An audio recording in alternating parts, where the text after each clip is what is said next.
বরার রাদিয়াল্লাহু তাআলা আনহু আবু তালহাকে নিয়ে নবীজির দরবারে আসিয়া হাজির। নবীজি এমন ভাবে মশওয়ারা শেষ করার পরে, মুসলমান ভাইয়েরা আমি একটু সংক্ষিপ্ত এগিয়ে যাচ্ছি যেহেতু সময় কম। নবীজি এমন ভাবে মশওয়ারা শেষ করার পরে যখন সমস্ত মানুষ চলে যায়, সমস্ত সাহাবীরা যখন চলে যায়, তার সন্তান আবু তালহাকে নিয়ে দাঁড়িয়ে রয়েছে। নবীজিকে বলে, নবী গো, ও মায়ের নবী, আমার ছেলে আবু তালহা আপনাকে ছোট্ট মানুষ, আপনাকে দিল থেকে ভালোবাসে, আপনাকে দিল থেকে মহব্বত করে, আপনাকে তার জীবনের চাইতেও ভালোবাসে আমার মনে হয়। আপনি তাকে একটু সবক দিয়ে দেন, আপনি তাকে একটু এমন ভাবে নসিহত করে দেন। এমন ভাবে যখন নবীজি আবু তালহাকে ডাক দিয়ে বলে, আবু তালহা এদিকে আসো। আসার পরে নবীজি বলতেছে, ও আবু তালহা, তোমার পিতাকে কতল করে ফেলো, তোমার পিতাকে কতল করে ফেলো, তোমার পিতাকে হত্যা করে ফেলো। এই কথা বলার পরে আবু তালহা এক সেকেন্ডও দেরি করে নাই। পিচ্চি সাহাবী, ওদের মতো ছোট সাহাবী আবু তালহা এক সেকেন্ডও দেরি করে নাই, এক সেকেন্ডও দেরি করে নাই। ও মুসলমান ভাইরা আমার, একটা সেকেন্ডও দেরি করে নাই, দৌড় দিছে তার পিতাকে কতল করার জন্য, তরবারিটা হাতে নিয়ে তার পিতাকে কতল করার জন্য দৌড় দিছে। প্রিয় নবীজি ডাক দিয়ে বলে, আবু তালহা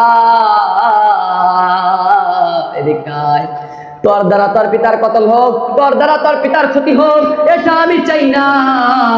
আমি একটু পরীক্ষা করে দেখলাম, আমি একটু পরীক্ষা করে দেখলাম যে নবীর প্রতি কতটুকু ভালোবাসা তোর দিলের ভিতরে আছে। এটা দেখার জন্য যে তুই পাশ করে গেছস, তুই পাশ করে গেছস, আমার প্রতি তোর ভালোবাসা, আমার প্রতি মহব্বত, যে আমার প্রতি মহব্বত কইরা তোর পিতাকে কতল করার জন্য তুই রাজি হয়ে গেছস, তাহলে কেমন ভালোবাসা তোমার বোঝা হয়ে গেছে। নবীর প্রতি কেমন ভালোবাসা, তার পিতার চাইতেও বেশি ভালোবাসতো নবীজিকে। আমাদের ভালোবাসার দরকার আছে না নাই? মোহতারাম হাজিরিন, একটু দিলের কানটা লাগাই শুনেন। নবীর প্রতি ভালোবাসার কারণে হযরতে আবু তালহা এত বড় মর্যাদা পায় গেল, নবীর প্রতি ভালোবাসার কারণে। এমন ভাবে কিছুদিন পরে আবু তালহা অসুস্থ হয়ে পড়ে। ওই বাচ্চা সাহাবীটা অসুস্থ হয়ে পড়ে। তার পিতা এমন ভাবে বিশ্বনবী সাল্লাল্লাহু আলাইহি ওয়াসাল্লামকে, বিশ্বনবী সাল্লাল্লাহু আলাইহি ওয়াসাল্লামকে দেখার জন্য যাইতে বলল। এমন ভাবে নবী করিম সাল্লাল্লাহু আলাইহি ওয়াসাল্লাম যখন এমন ভাবে দেখার জন্য যাইছে, যাওয়ার পরে নবীজি দেখেই বুঝে গেছে আবু তালহা আর বেশি দিন বাঁচবে না, আবু তালহা আর বেশি দিন বাঁচবে না। নবীজি বলছে, যদি আবু তালহা মারা যায়, যদি আবু তালহা মারা যায়, তাহলে আবু তালহার জানাজাটা আমি পড়াবো। ও বরার, তুমি আমাকে খবর দিও, ওই আবু তালহার, আমার মুহাব্বতের ছোট সাহাবী আবু তালহার জানাজাটা আমি পড়াবো। সুবহানাল্লাহ। নবীজি তার জানাজা পড়াবে। মন ভাবে কিছুদিন যাওয়ার পরে হঠাৎ করে আবু তালহার পিতা বরার রাদিয়াল্লাহু তাআলা আনহুর সাথে নবীজির দেখা হয়ে গেছে। দেখা হয়ে যাওয়ার পরে ডাক দিয়ে বলেন, ও বরার, ও বরার, তোমার ছেলে কি আবু তালহা মারা গেছে? তোমার ছেলে কি আবু তালহা মারা গেছে? আবু তালহা কি মারা গেছে? আবু তালহার জানাজাটা আমি পড়াইতে চাইছিলাম। এবার তার পিতা ডাক দিয়ে বলে, ও নবী গো, আমার ছেলে আপনার এত ভালোবাসায় দেওয়ানা ছিল, আমার ছেলেটা মারা গেছে। এবার নবী ডাক দিয়ে বলে, ও বরার,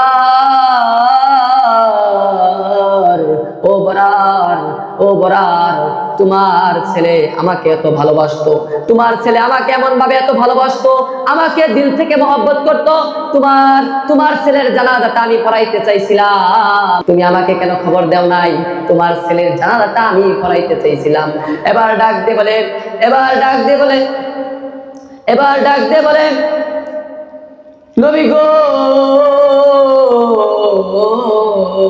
ও মায়ার নবী, আমার ছেলে ওসিয়ত করে গেছিল, আমার ছেলে নসিহত করে গেছিল যে আমি যদি রাতে মারা যাই তাহলে নবীজিরে খবর দিবেন না, তাহলে নবীজিরে খবর দিবেন না, যদি দিনে মারা যাই তাহলে খবর দিবেন, কেন রাতে যদি মারা যায় তাহলে নবীজি আমার খবর শুনে আর থাকতে পারবে না, এসে বলবে রাতের আধারে যখন নবীজি আসবে তখন যদি কাফেররা তাকে কতল করে ফেলে, তার কাফেররা যদি কতল করে ফেলে, মরণের সময় ওই চিন্তা করছে নবীজি জানাজা পড়াবে, নবীজি জানাজা পড়াবে এটাও চায় নাই, নবীজির সুরক্ষাটা আগে চাইছে। অসুস্থ ছিল তারপরেও নবীর প্রতি ভালোবাসা, তারপরেও নবীর প্রতি ভালোবাসা। আমরা এমন ভাবে নবীর প্রতি ভালোবাসা রাখবো তো ইনশাআল্লাহ, নবীর প্রতি ভালোবাসা রাখবো, নবীকে ভালোবাসবো, এমন ভাবে নবীর সুন্নত গুলোকে অক্ষরে অক্ষরে পালন করবো তো ইনশাআল্লাহ। নবীর সুন্নত গুলোকে মানবো, নবীর সুন্নত গুলোকে আমরা মানবো। কবি বলছেন আগার খা এই গুরের আর রৌশন কুনি কবরে লাজেল সুন্নতে পয়গাম্বরী। যদি তোমার কবরকে আলোকিত করতে চাও পয়গাম্বরের সুন্নতকে আঁকড়ে ধরো। যদি আমাদের কবরটাকে যদি আলোকিত করতে চাই নবীজির সুন্নতকে আঁকড়ে ধরতে বলছে।